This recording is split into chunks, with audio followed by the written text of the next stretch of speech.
Fala, meus amores, bem-vindos a mais um Vai Lá e Faz Cast. Hoje, galera, um episódio muito especial. E um episódio começando de uma forma diferente, porque eu vou precisar dar um contexto pra vocês. Alguns episódios atrás eu gravei com a Camila Aranha, e eu falei que eu ia gravar um episódio com essa pessoa. E hoje é um episódio muito importante pra mim, porque foi a primeira pessoa que me despertou pro mundo dos negócios, pro mundo das vendas. Foi uma pessoa que virou um grande amigo, parceiro. Toda vez que vem em São Paulo, a gente tá junto, vai na minha casa. Hoje, tá passando um mês aqui com a gente, projetando várias coisas, vendo vários projetos. E é um cara que me despertou também para uma área que hoje ele é um especialista, sem sombra de dúvidas, um dos caras que eu sou mais fã nessa área, porque ele fala muita coisa que ninguém tem coragem. Ele fala sobre finanças e foi a pessoa que me despertou para esse mundo. Vocês sabem que eu venho do mercado financeiro e eu sempre conto uma história de que uma frase fez, uma venda que ele fez para mim, uma frase fez eu virar totalmente meu jogo. E eu contei isso no outro podcast, a gente vai comentar um pouquinho aqui, mas eu queria que vocês me ajudassem a receber com grande alegria meu amigo, meu irmão, Stockley Jaguar. Valeu, João. Muito bom estar aqui contigo, irmão. Foi lindo, né, mano? Nossa história, assim, a gente tem que contar pra galera, porque o pessoal tem que saber tudo sobre você, cara. Realmente, sempre te falo isso, mas tu foi uma inspiração pra mim, ainda é hoje. E fico muito feliz de hoje eu poder te agregar muito mais como tu me agregou no passado. Então Sim. é isso. Agradeço demais o convite de estar aqui. Comecei a acompanhar o teu podcast recentemente, mas já te acompanho, a gente já tem uma história há um bom tempo. 6 anos que vai fazer agora, pô. Bastante tempo, né? E o que eu acho mais incrível é que a gente começou uma história através de um negócio, como tu mesmo disse, né? Uma frase, alguma coisa que te impactou. Sim. E hoje a gente está aqui junto como grandes amigos, né? Pessoas que talvez se não fossem por conta daquele negócio, daquele momento, talvez hoje a gente nem se conhecesse. Com certeza. Então, eu percebo assim que toda a nossa história, todo o caminho, tudo que a gente vai viver está relacionado com as pessoas que a gente convive. Né? E se a gente olhar para trás, tem muita gente que passa pela nossa vida e poucas, de fato, permanecem. Então, assim, um conceito que eu tenho forte para minha vida é me conectar às pessoas e manter perto de mim as pessoas que são importantes e ajudam no meu crescimento e, de fato, me afastar das pessoas que, de alguma forma, tentam me botar para baixo. Sim. Ou tentam... Às vezes, nem é por vontade. Às vezes, elas simplesmente não têm a mesma visão que eu. Sim. Não corroboram das mesmas ideias que eu. Sim. E aí, consequentemente, se você se manter perto dessas pessoas, você vai acabar... elas vão servir como âncoras para você. Você acaba ficando estagnado. Então, se você quiser, de fato, mudar, crescer, você vai precisar estar se conectando a novas pessoas que compartilhem daquela visão que você tem. Inclusive, a gente muda de visão o tempo todo, né? Então, à medida que a gente estuda, se aprimora, a gente vai mudando de visão. E aí, por isso é importante a gente estar sempre se conectando a pessoas novas. E uma coisa que vocês vão perceber, gente, sempre no começo do podcast a gente tá demorando a se soltar, né? A gente tá demorando a se soltar. Mas vocês vão ver que uma característica que muita gente fala de mim, eu enxergo muito em Jaguar. Acho que é isso que a gente se deu muito bem. A gente é muito apaixonado por o que a gente fala, por o que a gente faz. A gente se inspira-se muito. E eu acho que a nossa inspiração acaba inspirando outras pessoas. Porque não tem como você ser apaixonado por algo e as pessoas não perceberem. Então eu admiro muito essa paixão que Jaguar tem. Eu tenho muito esse negócio, essa voz. Cara, tu sente quando o cara é apaixonado pelo que faz. Mas já puxando um gancho aqui muito forte, dentro dos seus conteúdos tu fala uma coisa que eu acho muito contra-intuitiva. A gente chama no marketing de contra-intuitivo. E muita gente não percebe essa diferença e eu queria que tu explicasse pra galera. Todo mundo busca as 3 liberdades, né? E eu sempre falo o seguinte, beleza, tu quer liberdade financeira, geográfica e de tempo, mas não se esqueça que a primeira sempre é a liberdade financeira para que tu tenha as outras.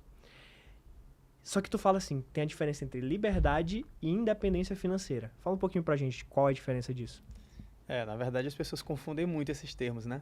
E inclusive eu vejo alguns educadores financeiros utilizando esses termos de forma equivocada.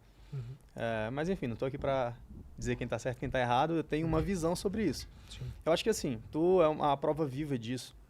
Um cara jovem, que começou a empreender ainda morando na casa dos pais, e que num determinado momento tu constituiu a tua família, né? Foi morar com a tua namorada, se tornou tua esposa, teve o teu filho, e assim, hoje tu paga as tuas contas, tu vive a tua vida com a tua independência financeira. Então, para mim, o que é independência financeira? A partir do momento que você é capaz de custear o teu estilo de vida. Então, a gente está ali morando na casa dos pais e tudo mais. Eu passei por isso. Eu comecei a empreender muito cedo, eu juntei dinheiro muito cedo, mas eu dependia financeiramente dos meus pais, mesmo tendo o meu próprio dinheiro. Porque eu ainda morava na casa deles, quem fazia o supermercado ainda eram eles, quem pagava as contas de casa ainda eram eles. Então, num contexto geral, eu ganhava dinheiro, suficiente até para me manter, mas eu não usava esse dinheiro para isso. Então, eu era dependente financeiramente. A partir do momento que você decide pagar por suas próprias contas e você tem a capacidade para isso, você se torna independente financeiramente. Então, você atinge a independência financeira a partir do momento que você é capaz de pagar por suas próprias contas. Sim. A liberdade financeira, na minha concepção, é quando você tem uma renda passiva que é capaz de cobrir por todos esses custos de vida. E essa renda passiva, ela tem que ser previsível. Por quê? Se a gente for falar aqui sobre renda passiva, em resumo, o que seria? É você ter uma renda que ela é proveniente de um trabalho que foi feito e que hoje não demanda mais que você trabalhe. Sim. Então, se você inventou um produto, você vai receber royalties sobre aquela invenção. Se você criou uma marca, se você escreveu um livro, se você adquiriu imóveis e tem os aluguéis. Enfim, você fez um investimento, seja de dinheiro ou de tempo, para gerar uma renda e aquela receita Sim. vai vir sem o teu trabalho. Isso é renda passiva. Só que, para você atingir a liberdade financeira, garantir que esses valores recebidos paguem pelo seu estilo de vida, ela tem que ser previsível. Porque imagina só, que você lança um livro e aí num mês tu vende uma determinada quantidade e ganha 2.000, no outro tu ganha 10, no outro tu ganha 5, no outro tu ganha 20. Tu não consegue utilizar essa renda... E não consegue manter o padrão de vida. Exato. E assim, tu não consegue utilizar essa renda para pagar o teu padrão, porque tu nunca vai saber qual é de fato o padrão que aquela renda é capaz de custear. Sim. Agora, se você tem essa renda previsível, quer dizer que você não precisa trabalhar para que ela exista e você sabe quanto que você vai receber. Aí sim você tem liberdade.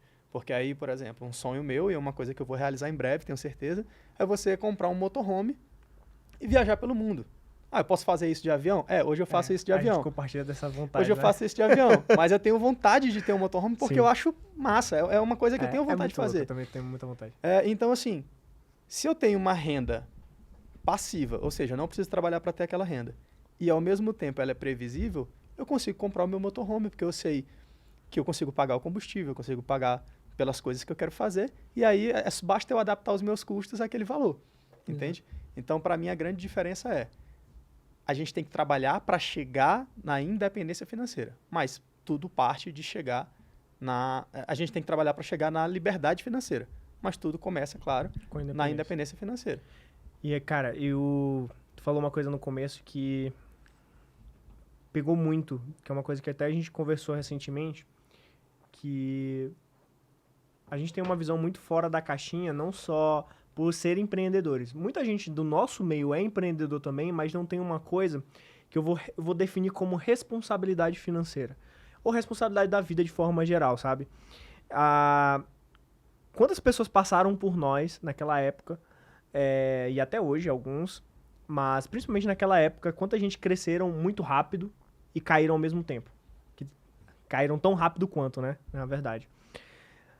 E o que eu percebia principalmente era uma crítica muito forte, a mim e a você principalmente, porque a gente guardava, a gente poupava, a gente vivia numa qualidade de vida boa, mas não usar um termo lá do Maranhão, charlava, ostentava, a gente não fazia isso.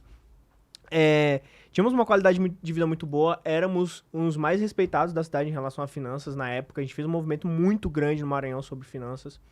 Mas tinha muita gente que crescia muito rápido, comprava carrões, morava em mansões e tal, mas caiu tão rápido quanto você nem ouve falar hoje. E todos eles na nossa média de idade. Eu tenho 27 e agora tenho 29, né? 29. Eu vou fazer 27 agora, na verdade. E a gente teve sempre uma responsabilidade financeira desde cedo. E eu queria te perguntar qual foi o momento da tua história, assim, que tu se tocou que tu teve essa responsabilidade, por que tu tem essa responsabilidade financeira também e essa responsabilidade geral? Porque tu é muito família, assim como eu, cuida muito de todo mundo. Então, qual foi o momento da tua vida, assim, que tu percebeu? Porque tem o que a gente percebe. Então, o meu, por exemplo, eu percebi que eu me tornei muito responsável depois da doença do meu pai. em 2017. Então, naquele momento, eu tinha 20 anos, eu percebi que eu sou mais responsável que a média da galera da minha idade por causa da doença do meu pai. Só que eu só fui perceber isso 2 anos atrás. Uhum. Então, qual foi a história que tu acha que fez tu te tornar responsável e quando que tu percebeu isso? João, como tu disse, é difícil a gente detectar um momento da vida assim que, esse momento é responsável por isso aqui. Eu acho que a nossa personalidade, os hábitos, as escolhas que a gente faz está muito relacionado com as experiências que a gente vive. Né? Então, não é uma experiência, é a soma delas que vai te transformando. Mas, assim, sem dúvidas, como eu fui uma criança que veio de uma família pobre e que queria transformação, então, desde muito cedo, eu comecei a entender alguns comportamentos que eu precisava ter se eu quisesse mudar de vida. Né? E meu pai, por ser uma pessoa muito instruída, meu pai tinha 3 formações, era funcionário público, professor, então ele estimulava muito o estudo. Né? Ele sempre falava, estuda, estuda, estuda, estuda. E o sonho do meu pai era ter um filho lutador, ou um filho médico, ou um filho engenheiro. Então eram as 3 coisas assim. Lutador porque ele adorava luta, ele era muito fã de Mike Tyson. Sim. Médico porque ele achava que era a única profissão que de fato ganhava dinheiro, e hoje em dia muitas pessoas ainda acreditam nisso. E engenheiro porque meu pai gostava muito de construir. Ele não tinha formação na área, meu pai era jornalista, formado em química e matemática, mas ele adorava construir. Então, ele, por ser apaixonado por aquilo, achava que se eu fosse engenheiro ia ser uma coisa super bacana. E, futuramente, eu acabei passando na Universidade Estadual do Maranhão e cursei o curso de engenharia. Sim. Né? Ponto-chave que eu acho que aumentou muito a minha responsabilidade em relação a um contexto geral foi quando eu, com 15 anos, mudei para a capital. Na época eu morava no interior, mudei para a capital só com a minha prima. Então, naquele momento, eu tinha 15 anos e ela tinha 16. Naquele momento, eu comecei a viver algumas responsabilidades de adulto. Então, eu controlava, por exemplo, os pagamentos dos boletos de casa, eu controlava o pagamento da escola, eu fazia feira de supermercado. Então, eu comecei a ter noção de quanto custava cada coisa. Eu acho que isso falta muito na vida das pessoas, saber quanto custa. Porque é muito fácil para o filho gastar o dinheiro do pai sem saber o trabalho que aquilo dá para ser conquistado e sem saber o quanto de fato custa. Então, eu sabia quanto custava a minha escola, por isso eu valorizava. Eu sabia quanto custava o supermercado, então eu fazia boas escolhas. Na hora que eu ia no supermercado, eu não saía pegando qualquer produto. Eu fazia uma seleção, isso aqui é bom e barato, isso aqui é bom e barato. Então, eu fui aprendendo a fazer uma gestão melhor do dinheiro. Né?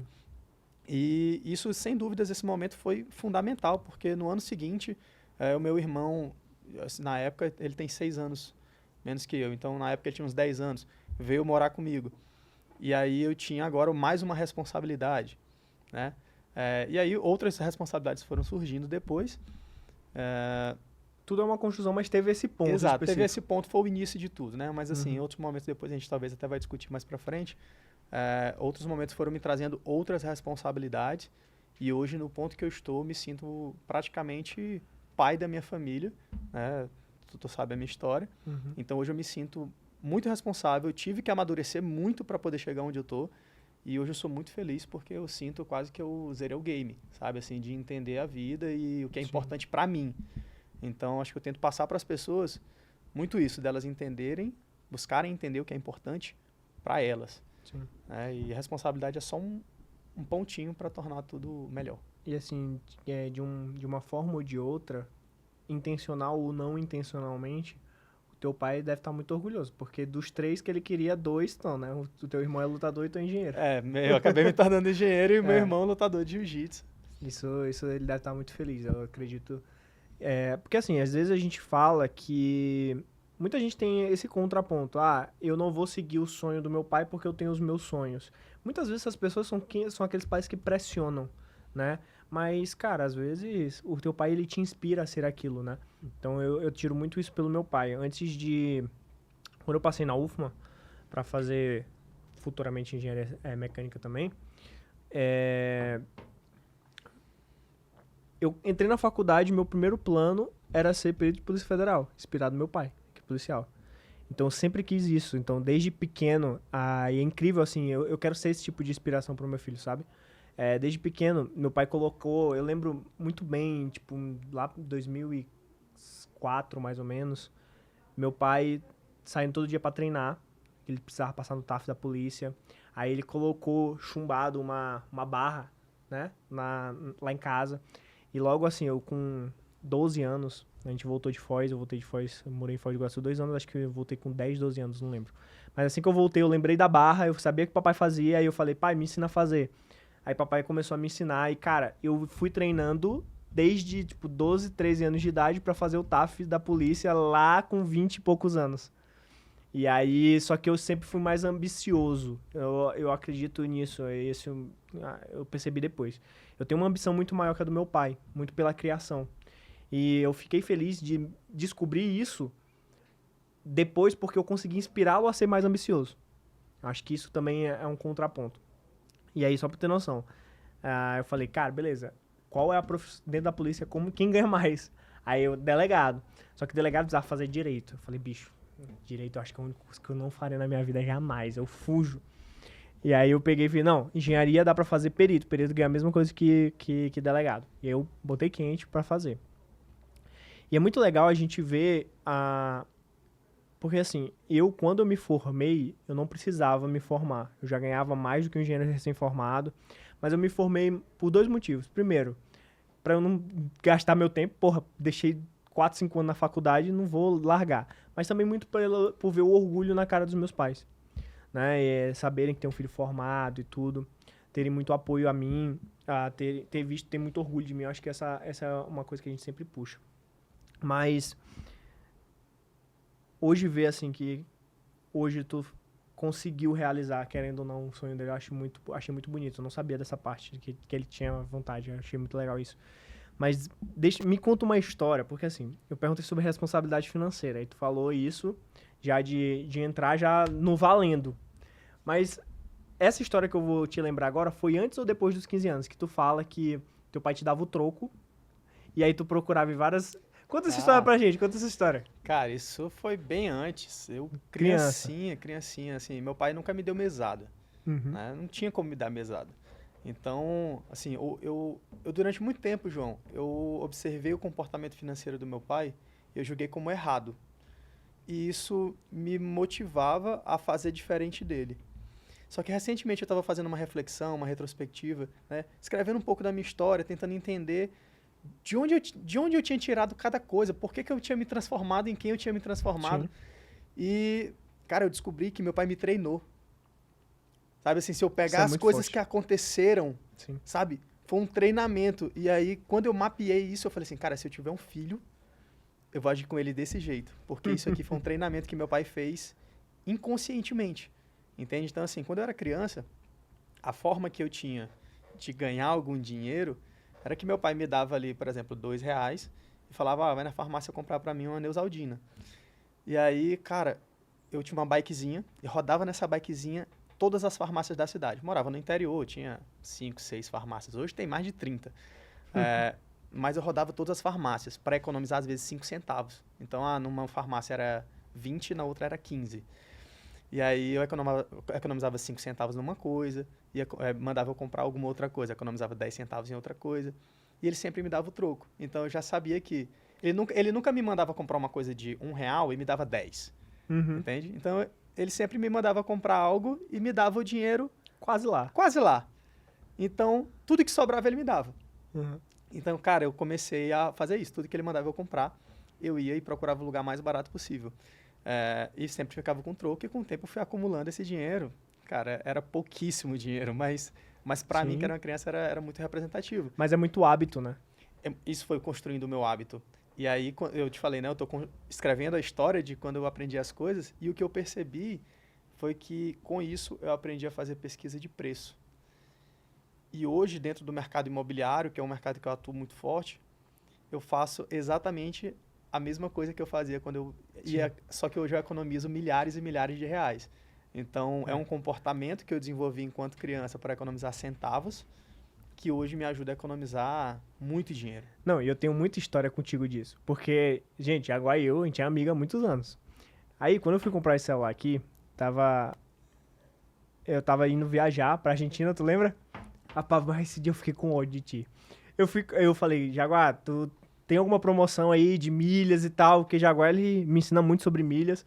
É uma coisa que eu ainda tenho que melhorar muito, inclusive. Aí eu falei, a gente tava conversando sobre isso, falei, cara, vê se tem alguma coisa de milhas aí, porque eu tô querendo comprar um celular, quero comprar o top da Samsung e tal, porque eu vou viajar pra Argentina semana que vem, então eu já quero levar o celular pra tirar umas fotos massa. Bicho, aí eu sei que falei isso com o Jaguar, tipo, um dia, no outro dia, fui fazer pesquisa aqui por perto, e fui na Vivo, que eu tenho um bom relacionamento com a Vivo. Fui lá e me ofereceram uma oferta top. Tipo, top, top, top. Aí eu falei, rapaz, vou comprar. Aí cheguei e comprei. Aí no mesmo dia à noite, depois de eu ter comprado, Jaguar pega e me manda o celular por R$ 600 mais barato. Tu lembra disso? Sim. Falei, puta que pariu, já comprei, pô. Só que depois eu nem me toquei. Tem também, e aí eu quero que tu puxe essa área de milhas pra ensinar a galera um pouquinho, dar umas ideias pro pessoal, porque é uma coisa que a gente já usa no dia a dia, como o Uber, como o iFood, dá pra tudo transformar em milhas. Mas eu lembro que depois disso, depois de um bom tempo, eu fui ver que eu tenho um benefício no meu cartão que eu poderia pegar, que é compra garantida. Que eu poderia pegar o valor de volta. Não tem um negócio desse? Sim. E eu não sabia. Aí já tinha passado o prazo. Aí, cara, eu sei que desde esse dia eu tenho observado mais, eu tenho me empenhado mais em relação a milhas, mas conto pra galera, tipo, várias oportunidades que o pessoal nem sabe que tem quando se trata de milha. Tá, vamos lá. Cara, primeiro que milha é igual a dinheiro, tá? Então, já que milha é igual a dinheiro, você pode acumular milhas e transformar elas em dinheiro. Isso seja para você economizar ou para você ter até uma renda. Hoje eu conheço pessoas que fazem uma renda extra com isso. É possível viver disso? É questionável, tá? Mas você consegue sim fazer uma boa renda com isso. Coisas como abastecer. Tu vai abastecer o teu carro. Tu tem como acumular milhas ao abastecer. Eu vou só puxar um gancho aqui um pouquinho antes, só para tu entender o seguinte. Finanças está muito mais relacionado a comportamento e conhecimento do que qualquer outra coisa. Então, o que acontece? A maioria das pessoas não tem conhecimento sobre as coisas e aí, por isso, elas têm um comportamento errado. Sim. Então, se elas tomarem conhecimento do que existe e mudarem o comportamento, muda tudo. Então, assim, vou abastecer o carro. É possível você abastecer. Existem vários aplicativos que você pode abastecer utilizando eles. E ou você vai pagar um combustível mais barato do que está lá na bomba do posto, ou você vai ter um cashback, então você vai pagar o combustível e vai receber uma parte do valor de volta, ou você vai acumular pontos que você pode converter depois em milhas. Então, se você já abastece constantemente... Ou até mais de uma coisa, né, também. Por que não utilizar esse benefício? Sim. Entende? Eu lembro que teve uma época que eu só abastecia em um determinado posto lá na minha cidade, porque em abastecimentos a partir de R$100 você ganhava uma lavagem gratuita do carro. E uma lavagem custava R$50. Então eu falei, cara, eu abasteço R$100 e eu ganho uma lavagem? De 50 conto. De 50? Então é quase como se eu estivesse tendo um cashback de 50%. Entende? E aí eu comecei a abastecer só naquele posto. Então eu nunca botava R$200. Porque eu ia ganhar só uma lavagem. Então eu abastecia de 100 em 100. Era uma lavagem rápida, eu gastava ali cerca de 15 minutos, meu carro estava limpo. Então eu abastecia R$100, fazia a lavagem. Quando acabava o combustível, eu abastecia R$100, fazia outra lavagem. Então eu não estava fazendo nada além do que já se fazia, que era abastecer o carro. Eu simplesmente estava aproveitando um benefício que existe e que outras pessoas não aproveitam. Então, assim, é possível você comprar quase tudo acumulando milhas. Hoje, a coisa que eu mais acumulo milhas é comprando roupas, quando necessário, tênis, mas o principal é eletrodomésticos. Então, sempre que eu vou comprar um eletrodoméstico, eu acumulo ali entre 4 a 10, às vezes 20 milhas por real gasto. Então, qual que é a questão das milhas? A maioria das pessoas se preocupa muito com o cartão de crédito que elas vão usar. Então, assim, o meu cartão é um Nubank, não pontua. O meu é um C6, pontua tantos pontos por dólar. O meu é outro tal. E elas ficam tão focadas nisso, em qual cartão elas vão usar, que elas não param para aprender as coisas que realmente geram milhas. A coisa que mais gera milhas, João, é você consumir de forma inteligente. Então, existem plataformas onde você tem várias empresas que são parceiros daquelas plataformas e sempre que você compra nessa loja, através de um hotlink, um link direcionável. Dentro da parceira, você acumula pontos. Agora, olha só, quando você tem um cartão, vamos imaginar o cartão, melhor cartão de crédito que mais pontua. Ele vai pontar ele vai fazer 1 ponto a cada real gasto. O melhor cartão, ele vai ser mais ou menos isso. Porque ele vai pontuar 2,5. Na verdade, os melhores cartões, eles costumam pontuar 2,5 pontos por dólar gasto. Uhum. As pessoas, mas eu não compro em dólar. Não importa, é só uma taxa de conversão. Você gasta em real, eles convertem Dólar é o valor do dólar e aí eles vão calcular. Se a gente considerar o dólar R$5, a gente está falando de 2,5 pontos a cada R$5, é meio ponto a cada real gasto. Uhum. Então, se eu faço uma compra, por exemplo, de uma máquina de lavar de R$2.000 no meu cartão de crédito, eu vou ganhar 1.000 pontos, certo? 1.000 pontos. Mas se eu comprei dentro do hot site, vinculado à empresa que gera os pontos, às vezes eu consigo gerar 5 pontos por real gasto. Então, naquela compra, eu vou ganhar, compra de 2.000, vou ganhar 10.000 pontos. Então, olha só, o meu cartão é o melhor do mercado e ele me gerou 1.000 pontos. E a compra inteligente me gerou 10.000 pontos. E detalhe, a diferença... E continua pontuando no cartão também, né? E tu ganha do cartão também. Uhum. Então, se tu usa as duas coisas, mas o que eu quero dizer é o seguinte, às vezes você tem um cartão que não pontua, ou que pontua pouco, mas ele vai te gerar ali 200 pontos, 300 pontos, 500 pontos, não vai gerar os 1.000. Só que os 10.000 que tu vai ganhar da compra inteligente, tu vai ganhar independente do cartão que tu use. Exato. Entende? Então, às vezes as pessoas estão muito preocupadas em qual cartão elas vão usar e não usam a energia para, de fato, focar no que realmente importa, que é as coisas que realmente vão fazer ela acumular mais pontos. E aí, cara, você consegue comprar tênis, Netshoes, Centauro, muitas lojas você consegue comprar roupas, eletrodomésticos, celular. Eu te mandei uma promoção anteontem, Sim. do S24 Ultra, que lançou agora. Tá gerando 10 pontos por real. João, 10 pontos por real. É coisa boa demais. Você consegue transformar cada ponto... Eu acho que dá uma viagem se comprar um S24. E dá uma viagem internacional, João. Aí tu compra o celular e ganha Dá uma viagem internacional. Porque olha só, o que acontece? Pontos e milhas são coisas diferentes. Milhas tem a ver com pontos de companhias aéreas. Então, milhas são milhas aqui no Brasil, por exemplo. Milhas da Tudo Azul, milhas da Smiles, que é da Gol, e milhas da Latam Pass, que é da Latam. Uhum. E existem os pontos, que eles vêm proveniente dos cartões ou desses programas. Então, cada cartão ele é vinculado a um programa de pontos diferentes.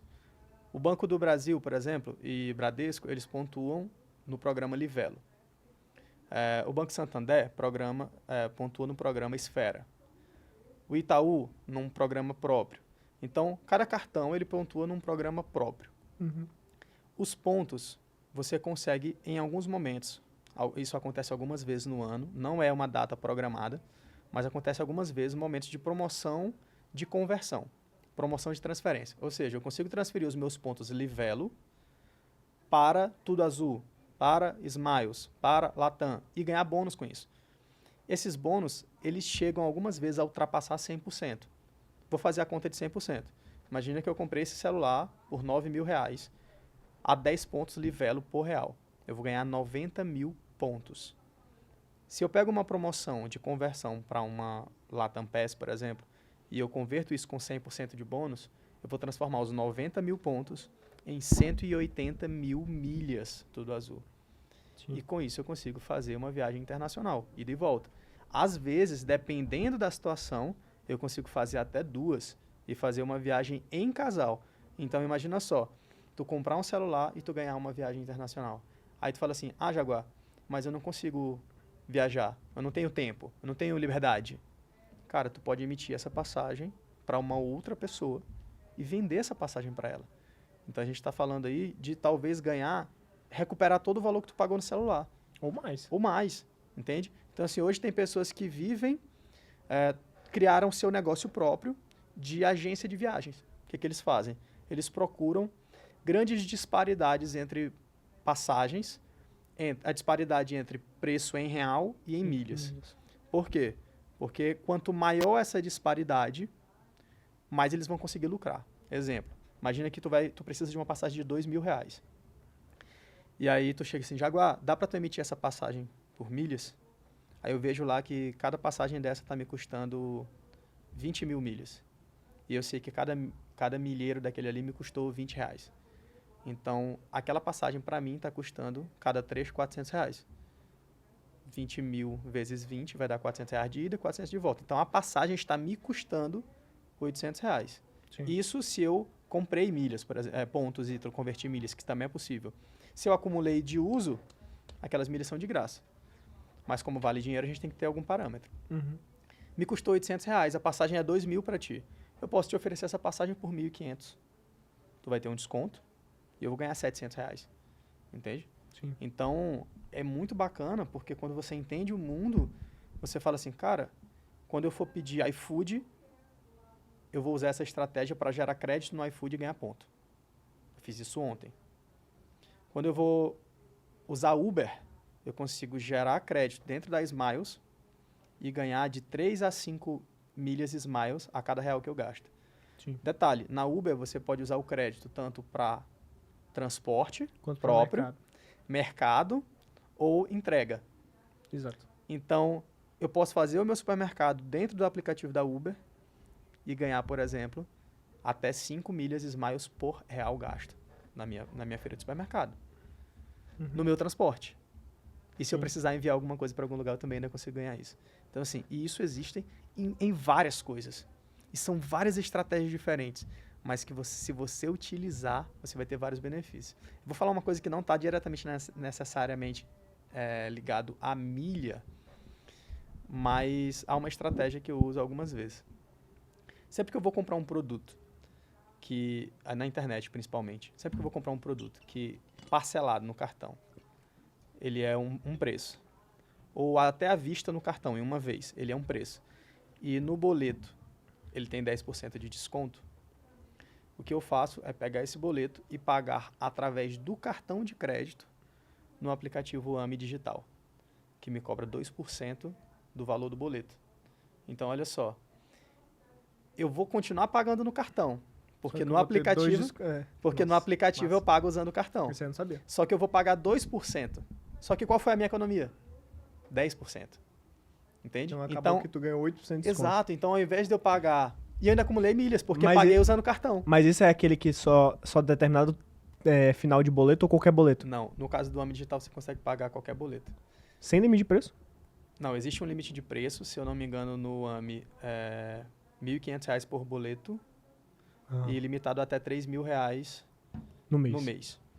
Aí você tem que escolher quais são as melhores Nossa, mas dá pra contas. fazer muita coisa. Mas sabe o que é outra coisa bacana em relação a isso? É quando você tá sem o dinheiro para pagar o boleto. Então, assim, por exemplo, vou pagar a escola do meu filho e vence amanhã.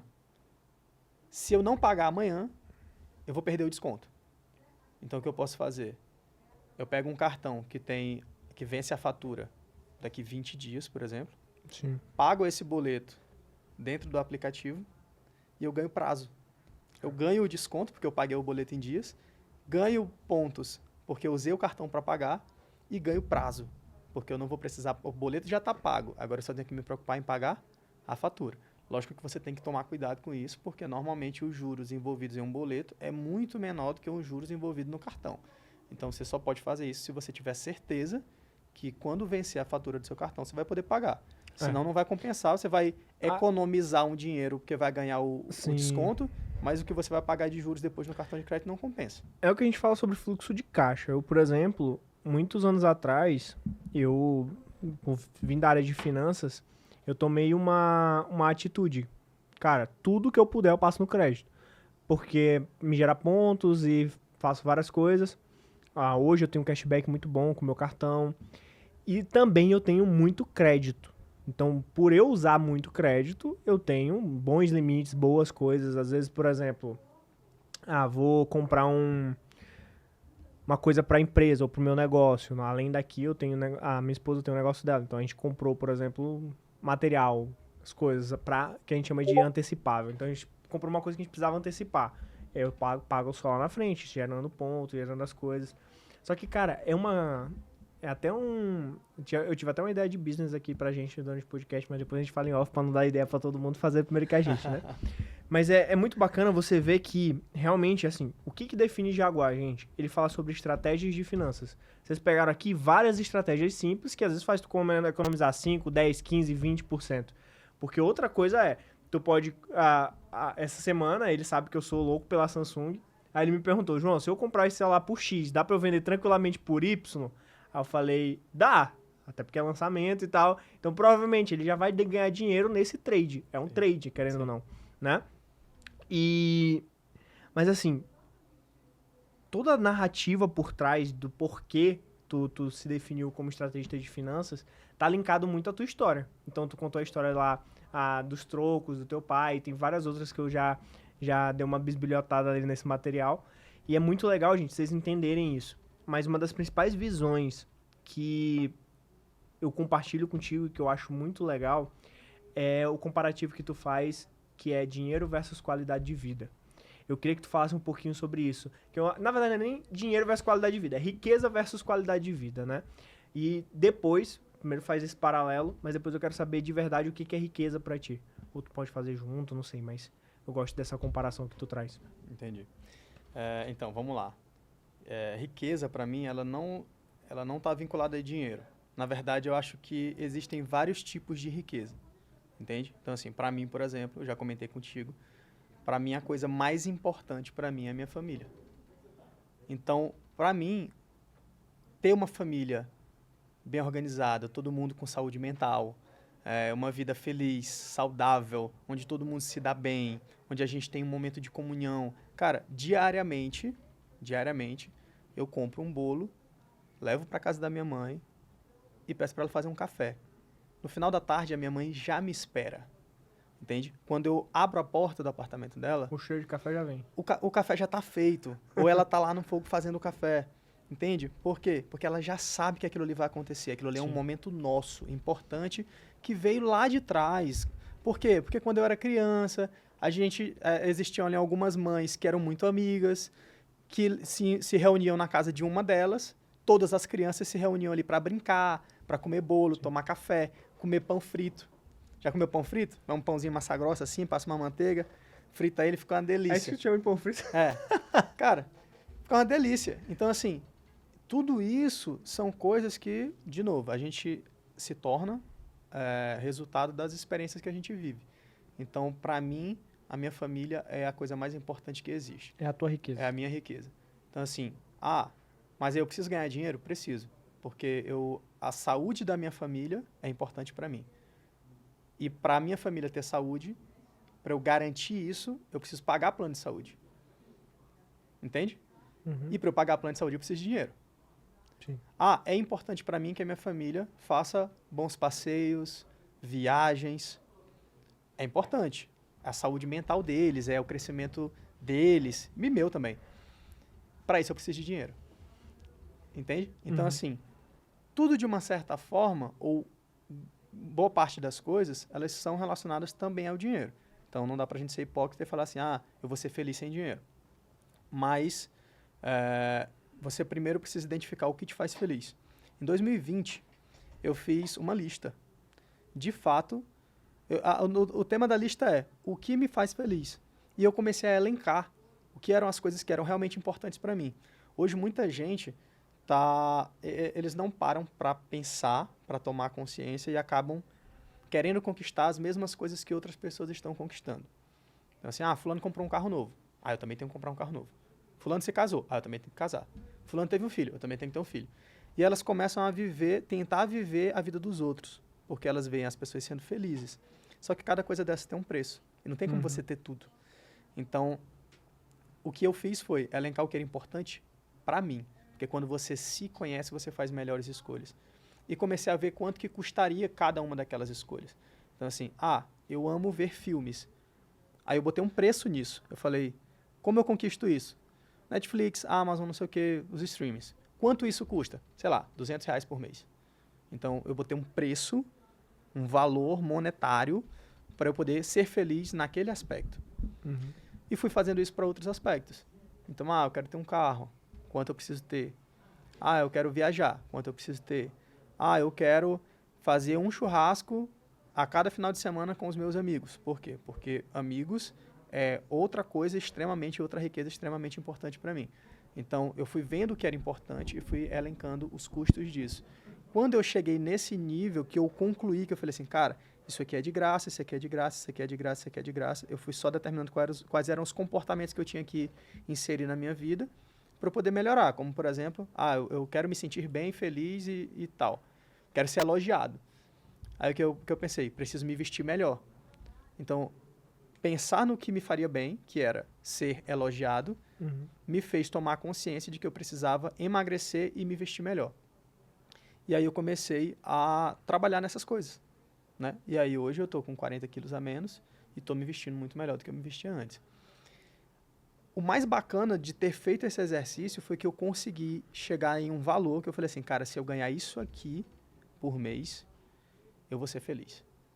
Entende? Porque primeiro eu determinei o que era que me fazia feliz. Depois eu determinei quanto de dinheiro eu precisava para aquilo acontecer.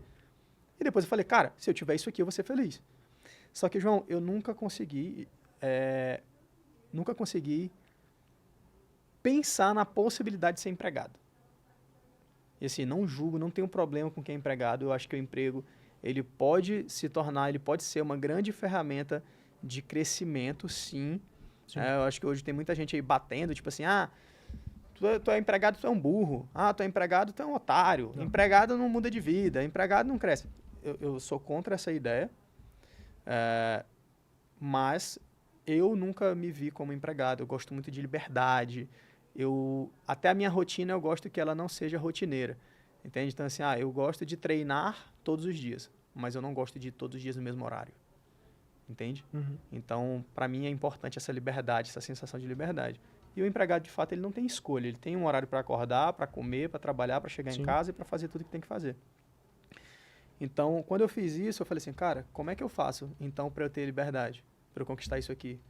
Porque o emprego me dá essa previsibilidade, né? Que é o que a gente caracterizou aqui como independência financeira.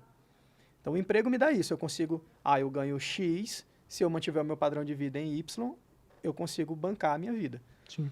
Só que eu não queria fazer isso como empregado. Então, eu falei, cara, eu preciso ter uma renda passiva previsível.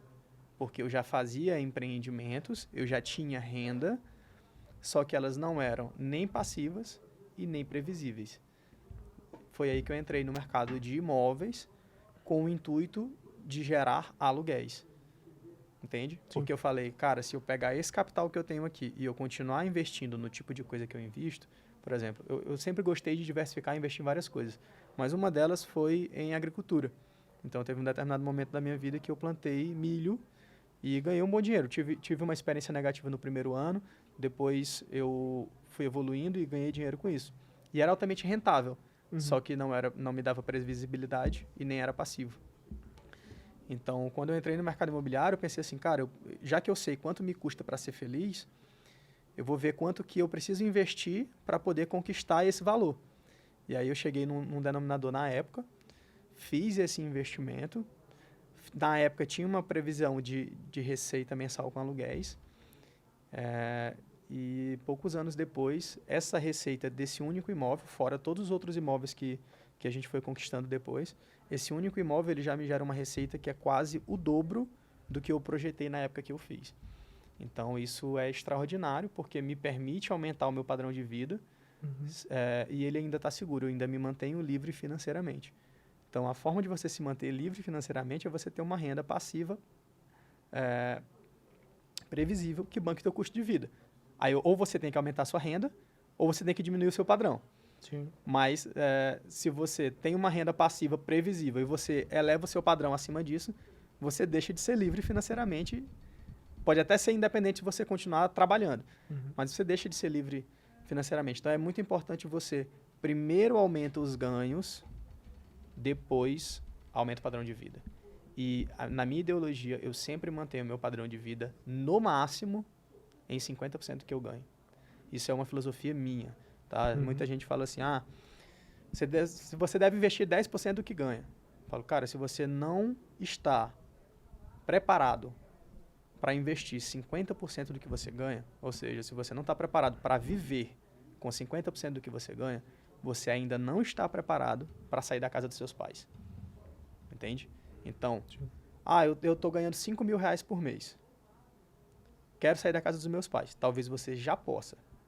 Mas se você ainda não tem essa renda de forma passiva, a minha dica é: continue na casa dos seus pais, continue trabalhando, continue juntando dinheiro, fazendo investimentos, e só quando você tiver de renda passiva o valor necessário para você bancar o seu estilo de vida, aí é que você deve sair de casa.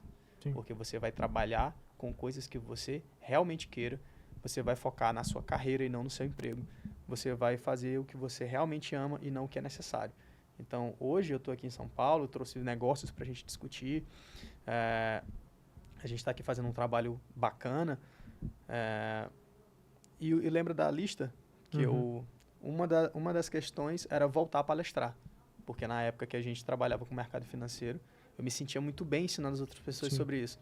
E aí, quando eu discuti contigo, eu falei assim: João, eu quero voltar a palestrar, eu quero voltar a ensinar as pessoas sobre finanças. Só que eu só posso fazer isso hoje da forma que eu faço porque eu tenho liberdade financeira. Então, me permitiu parar de focar no dinheiro em si e começar a focar no que eu realmente gosto de fazer, que me faz feliz. No propósito. Que era uma brechazinha que ainda faltava para eu falar assim, sabe? Dá o check. O zerei o game, sabe? Sim. Ainda faltava isso. Então, dei início a isso e eu acho que isso é fundamental. Não, e sem dúvida, uma das coisas que tu falaste é muito forte, que é assim, tomada de consciência. Quando a gente está no marketing digital, todo mundo fala, e eu sinceramente levei muito tempo estudando para eu entender o que realmente era isso. Todo mundo fala de uma teoria chamada escala de consciência de Eugene Schwartz. O Eugene Schwartz, ele escreveu um livro muitos anos atrás, e ele coloca 9 escalas de consciência das pessoas. Só que no marketing, geralmente, a gente trabalha 5, se não me engano, que é totalmente inconsciente, consciente do problema, consciente da solução, consciente do produto e totalmente consciente. E aí todo mundo fala isso, enche a boca para explicar o que é, o que não é, mas eles não focam no principal, porque dentro do meu podcast todo mundo sabe, tá cansado de ouvir eu falando isso, mas hoje foi você que falou, que tudo é comportamento. Então, a tomada de consciência, ela é extremamente importante porque ela nada mais é do que um estalo que a pessoa tem para ela levar a fase dela. A primeira pergunta que eu fiz pra ti foi assim: cara, Jaguar, quando foi que tu te tornou responsável financeiramente?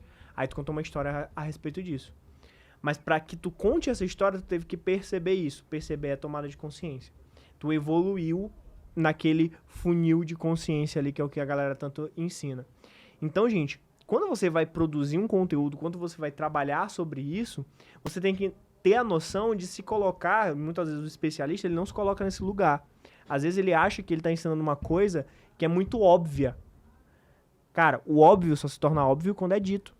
Porque, por exemplo, hoje você falou de usar Uber para mercado e para entrega e para o Uber mesmo, de transporte.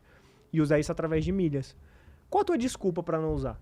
Tu já usa Uber todo o tempo no cartão de crédito, tu faz compras no Uber, tu manda Uber Flash para pegar uma entrega ou receber uma entrega. Por que tu não usa para fazer milhas? Porque tu ainda não tinha a consciência de que era possível. Então, a partir de agora, tu vai lá e vai fazer. Vai pegar, vai fazer a conta na Smiles, vai comprar os pontos, vai fazer as coisas. Então, por quê? Porque você tomou uma consciência. Mas pra ti, Jaguar, já é muito óbvio. E às vezes o especialista deixa isso de lado. Cara, o óbvio só é óbvio quando é dito. Isso é uma das frases que eu mais gosto de falar.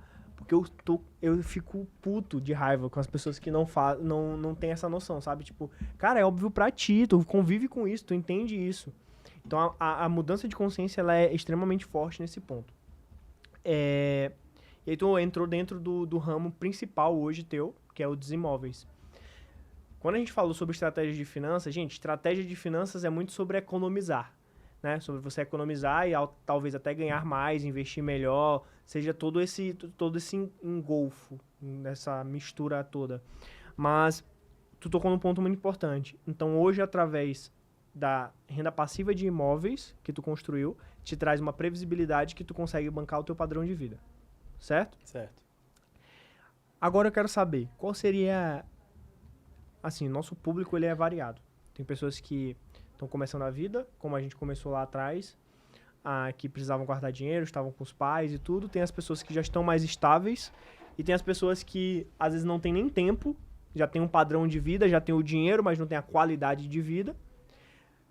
Pensando nesses 3 tipos de público, o que está começando a se estabilizar e o que já está estável, porém sem tempo. Qual dica tu dava para cada público desse começar? O que já é independente financeiramente, mas não é livre. Não é livre, exato. Qual dica tu dava para cada fase dessa? Tá. Para começar com imóveis. Eu acho que em qualquer uma dessas situações, a coisa mais importante que tem é tomar consciência. Então, assim, para mim o que é sucesso, João? Sucesso é você conquistar algo que você realmente quer. E aí, para você chegar lá, você tem um passo a passo. Existe um passo a passo para o sucesso, né? Qual o caminho para o sucesso? O caminho para o sucesso é, primeiro, você tomar consciência de onde você está. Segundo, você tomar consciência de onde você quer chegar. Então, o sucesso é onde eu quero chegar. E aí você vai pensar, o que eu preciso fazer para chegar onde eu quero? Quando você faz isso, por exemplo, eu quero emagrecer. Então, o sucesso para mim é perder 20 quilos, por exemplo. Você primeiro precisa tomar consciência de onde você está. Qual é a tua situação, como é que está a tua saúde, enfim. Aí você define onde você quer chegar, 20 quilos a menos. Depois você precisa ver quais são as atitudes que você precisa exercer para chegar naquilo. Eu preciso me alimentar melhor, eu preciso fazer atividade física, eu preciso tal. Aí quando você faz isso, você detecta quais são as suas limitações. Então fala assim, eu não consigo fazer dieta porque, sei lá, eu acho que para fazer dieta eu preciso tomar whey. Então eu acho, e aí eu enxergo isso como limitação. Quando você estuda, você toma consciência de que você não precisa do whey para emagrecer. Aí você fala assim, essa limitação que eu achava que era uma limitação, não é. Então, é um passo a passo de você tomar consciência de onde você está, de onde você quer chegar, quais são as atitudes que você precisa ter, quais são as limitações que você tem. Identificando essas limitações, você vai buscar desenvolver as habilidades necessárias.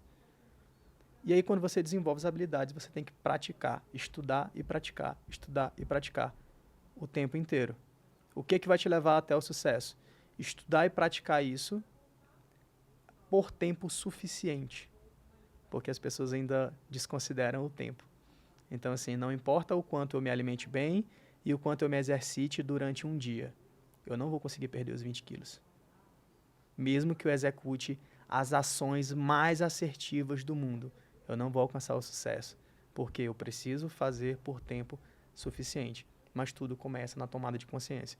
Então, independente de se você está começando hoje e você não tem grana, você mora na casa dos pais, ou se você já vive numa classe média, você já tem ali talvez a sua independência financeira, ou se você já é uma pessoa rica, você precisa tomar consciência de onde você está e quais são as suas limitações e necessidades. Então, assim, o cara que talvez mora na casa dos pais e ainda não tem renda. Onde é que eu quero chegar? Eu quero ser bem-sucedido, quero ter carro, casa, não sei o quê. Para isso, eu preciso ter renda. Então, o primeiro passo é renda. Então, eu vou estudar formas de gerar renda. Seja como emprego, seja vendendo alguma coisa, seja ganhando comissões, me afilio a algum produto, a alguma empresa, vou me tornar um representante comercial, vou vender um produto, vou transformar um produto. Então, ao invés de eu vender chocolate, eu vou pegar um chocolate belga, vou transformar num brigadeiro gourmet e vou vender esse brigadeiro gourmet. Então, o primeiro passo para essa pessoa é gerar renda. Lógico que vários outros aspectos vão ter que ser desenvolvidos depois, mas isso é uma habilidade que vai ter que ser feita. Não, eu já tenho renda. Me formei. Hoje tem muita gente se formando aí em medicina e morando ainda na casa dos pais, ganhando 10, 20, 30 mil. Qual que é o comportamento financeiro da maioria das pessoas? Ele imediatamente sai de casa, compra um carro de 400, 500 mil reais, porque o crédito permite que a pessoa faça isso. Compra um apartamento de 1 milhão, 2 milhões e fica pagando 10, 20 mil reais de parcela. E no melhor momento da vida dela, que era o momento onde ela tinha uma diferença gigantesca entre o que ela está ganhando e o que ela precisa gastar, ela aumenta tão rapidamente o gasto dela que ela se sufoca. Então, as pessoas vivem sufocadas, as pessoas não têm liberdade financeira por conta delas próprias, entende? Então, assim, você aumentar o seu padrão de vida é uma escolha, entende? A partir do momento que eu moro num apartamento de R$1.500 e eu quero mudar para um aluguel de 3.000, é uma escolha. Ah, porque eu preciso fazer isso. Não, é uma escolha. Não, mas eu preciso fazer isso para o meu filho poder morar mais perto da escola. A escola que o seu filho estuda também é uma escolha, entende? Uhum. Então, o que eu faria se eu fosse um jovem recém-formado ou que tem um negócio, que tem a sua renda ali? Cara, continua na casa dos teus pais até tu ter grana suficiente, não só para se bancar, mas para tu fazer um investimento que te banque, entende? Aquela questão de ter uma renda passiva previsível, porque você vai ter uma vida muito mais tranquila. E, cara, se você tem muita grana, o que você precisa fazer é manter o máximo possível o seu patrimônio, preservar ele o máximo possível, porque quem tem muito está o tempo todo sendo bombardeado e as pessoas que têm muito sofrem muitos ataques e por isso precisam se proteger demais. Então, se o cara tem muito, ele precisa gastar muito dinheiro para comprar um carro caro e blindado, que consequentemente também vai gastar mais combustível. E aí, às vezes, ele ainda precisa comprar um outro carro, pagar 5 seguranças para andar atrás dele, para proteger ele. Entende? Então, assim, tudo isso é custo envolvido. Quanto mais você puder preservar o seu patrimônio e ainda assim aumentar a lucratividade que esse patrimônio pode gerar, melhor. Então, eu sou muito a favor do fluxo de geração de caixa. Eu não sou tão apegado a patrimônio. Eu acho que o patrimônio ele é consequência. Mas eu gosto do patrimônio que gera receita. Por que eu digo isso? Porque a receita me permite aumentar o meu padrão de vida. O patrimônio não. Então, meu pai, durante boa parte da vida dele, ele construiu. Mas o foco dele nunca foi gerar receita com esses imóveis. Ele simplesmente gostava de construir. E quando ele faleceu, um dos maiores medos dele era falar... ele me dizia muito assim, eu tenho medo de morrer e não posso parar de trabalhar porque eu não sei como vocês vão sobreviver. Isso ele falando de mim, minha mãe e meus irmãos. E quando meu pai faleceu, lógico, foi um momento muito turbulento, mas em mais ou menos um ano eu consegui transformar aqueles imóveis dele em renda passiva para minha família e é isso que banca minha mãe e meus irmãos hoje. Então, se ele tivesse tomado consciência lá atrás de que o patrimônio que ele tinha já poderia ser uma fonte de receita, ele poderia ter parado de trabalhar e ter liberdade financeira. Então, tem muita gente que está focada muito no patrimônio, mas ele acaba perdendo ali a noção do que ele poderia estar rentabilizando aquele patrimônio. Então, eu gosto muito, por exemplo, da ideia de que pessoas que investem em ações com foco em dividendos.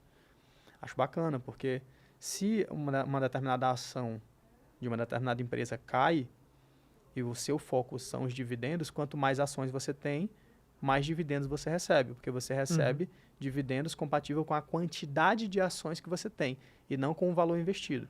Então, primeiro, eu não acredito na ideia de investir em ações.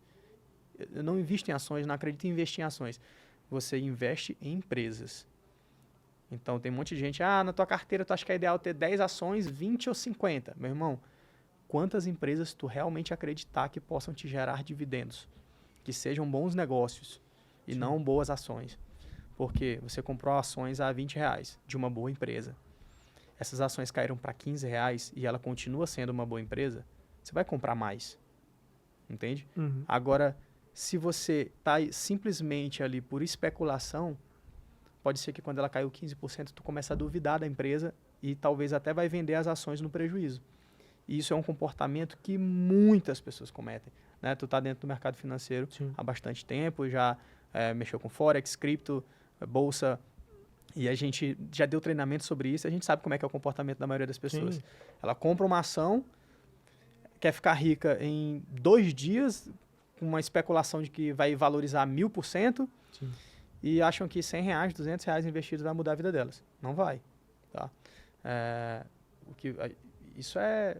Eu fico com R$100, se tu quiser investir R$100, investe um livro. A melhor coisa que tu faz. Eu posso te indicar pelo menos 20 livros que você pode comprar com menos de R$100 e que podem te tornar consciente, que é o primeiro passo, de uma coisa que tu nunca imaginou na vida. E aquilo ali sim mudar a tua vida. Exato. Então, o patrimônio pelo patrimônio não é a coisa que eu enxergo como mais interessante. Inclusive, eu uso uma estratégia de conversão patrimonial. O que é conversão patrimonial? Quando meu pai deixou alguns imóveis, eu comecei a perceber que alguns deles eu não conseguiria rentabilizar no aluguel um percentual tão interessante em cima do valor que o imóvel valia. Então, eu comecei a fazer um trabalho de conversão patrimonial, que era pegar imóveis que estavam numa determinada localização e que eu conseguia locar por um determinado preço, que rendia 0,3%, 0,4% ao mês, e transformar esses imóveis em imóveis que poderiam me render 1%, 1,5%, 2%. Ou até vender e fazer isso e comprar outros imóveis. Exato. E a conversão patrimonial ela está relacionada a isso. Porque ou você vai transformar o imóvel em si num outro tipo de imóvel, e aí eu falo disso lá no canal, no Instagram, ou você pode vender aquele imóvel e comprar um outro imóvel com as características necessárias, numa boa oportunidade, que te rentabilize às vezes 3, 4, 5 vezes o que aquele outro imóvel valia. Então, se você pensar assim, eu mantive o meu patrimônio, né? Eu tinha um imóvel de 700 mil e eu continuo tendo um imóvel de 700 mil. Então, mantive meu patrimônio. Eu mantive a segurança. O meu patrimônio estava imóvel e continua imóvel. Só que a diferença é que agora, aquele imóvel que rendia 3 mil reais, rende 10. Entende? Então, mantive patrimônio, mantive segurança, só aumentei rentabilidade. E isso é incrível. E automaticamente, se eu tenho um imóvel que rentabiliza mais, se eu for vender esse imóvel, eu consigo vender ele a um preço melhor do que o que eu venderia o outro. Então, isso é uma estratégia que eu utilizo para aumentar o patrimônio, mas principalmente aumentar a receita mantendo o patrimônio. E, cara, olha só, vocês pararem para fazer, eu tava fazendo esse resumo na minha cabeça. Vocês realmente entenderam agora por que é um estrategista de finanças. Conversão patrimonial é uma estratégia, comprar melhor com milhas é outra estratégia, usar o teu consumo de forma inteligente, né? É uma estratégia. Sim. Galera, esse podcast é um dos podcasts que mais você vai sair daqui e aplicar as coisas de imediato. Não tem como você não aplicar. É uma das coisas que eu sempre falo aqui. Não adianta tu sair daqui e não aplicar direto. Tem um dado, não sei se tu sabe, Jaguar, mas tem um dado que se tu não aplica o que tu aprendeu, em 24 horas tu perde 70% do conhecimento. É muito absurdo isso. Então, por isso que a minha grande essência é essa do vai lá e faz. Porque você pegar um conhecimento, ir lá e fazer acontecer. Ou pegar uma coisa sem total apoio, sem conhecimento, mas tu tá disposto a te preparar e fazer. Eu gosto muito de dizer que tu só precisa de 3 coisas: vontade, tempo e ação. É só isso que tu precisa. Tu precisa de vontade para começar, tu precisa de tempo para executar. Esse é o ponto. Então, quero partir para a parte final. Nem tinha percebido que já tínhamos passado do nosso tempo, mas é um papo muito rico. Com certeza a gente vai ter outros desse. Com temas diferentes, a gente vai trazer só sobre imóveis, depois a gente faz só sobre milhas. Sim. E aí agrega muito pra galera. Mas todo final de podcast eu sempre explico isso pros meus convidados, a galera já tá acostumada. Eu pergunto qual foi aquele teu momento, vai lá e faz. Qual foi o momento que, contra tudo e contra todos, tu foi lá e executou, independente de crença, independente de conhecimento, mas tu tinha o principal, vontade de fazer acontecer. Então, já, qual foi o teu momento, vai lá e faz? Cara, esse momento eu tenho consciência de qual foi. Em 2017, no dia do meu aniversário, meu pai sofreu um AVC. Ele estava indo para o aeroporto, ia passar para buscar meu tio e sofreu um AVC. E aí, naquele momento, ele, enfim, não tinha plano de saúde. E é por isso que eu defendo muito o plano de saúde. A gente pode até tratar isso num outro momento. Ele acabou tendo que ir para uma unidade de pronto atendimento. Depois, a gente acabou levando ele para um hospital particular, depois de 3 horas. Isso já deixou muitas sequelas nele, enfim. Meu pai quase faleceu, teve que passar por várias cirurgias. E ele passou uns 30 dias internado em coma. Depois de um certo período ele teve alta, teve que fazer várias coisas, fez gastrostomia, fez traqueostomia, fez um monte de coisa, João. E em um determinado momento ele voltou para casa. E mesmo com todo esse trabalho e tal, ele estava em casa.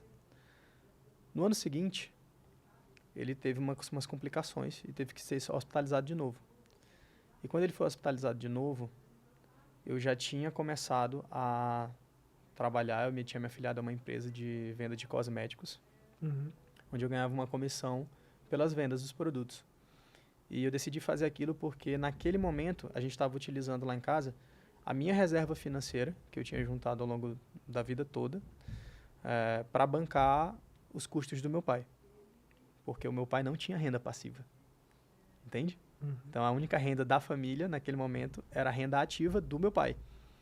Como isso foi perdido, a gente não tinha mais renda, os custos aumentaram. Com certeza. E aí, a minha reserva de emergência foi usada, de fato, para uma emergência. Entende? Eu não considerava como uma reserva, ali era meu patrimônio. Graças a Deus, boa parte dele com liquidez, então estava em dinheiro. E a gente teve que... O meu patrimônio ali estava sendo usado para custear isso. E aí, meu pai teve que ser hospitalizado de novo, acabou passando por uma cirurgia de amputação de uma perna. Isso já depois dele ter ficado com um lado do corpo paralisado, por conta do AVC. Então, meu pai, ele era canhoto, então ele escrevia com a mão esquerda e tal. E ele ficou paralisado do lado esquerdo. E aí ele só mexia a perna direita e o braço direito. E a perna amputada dele foi a perna direita, que era a que ele ainda mexia. Então, meu pai ficou praticamente tetraplégico. Só movimentava o braço direito e toda a movimentação dele dependia da ajuda de outras pessoas. Naquele momento, a gente ficava num revezamento na família para ver quem ia ficar com ele no hospital. Então, às vezes ficava minha mãe, às vezes a minha tia, às vezes eu. Enfim, a gente ficava revezando ali. E chegou um determinado momento que eu falei assim, eu não vou mais. E eu comecei a ser julgado. Porque ficavam assim, como assim? Tu não quer cuidar do teu pai? Eu falei, cara, não é aqui que eu tenho que estar. Eu tenho que trabalhar. Porque esse dinheiro que está servindo como reserva, que está bancando isso aqui, vai acabar.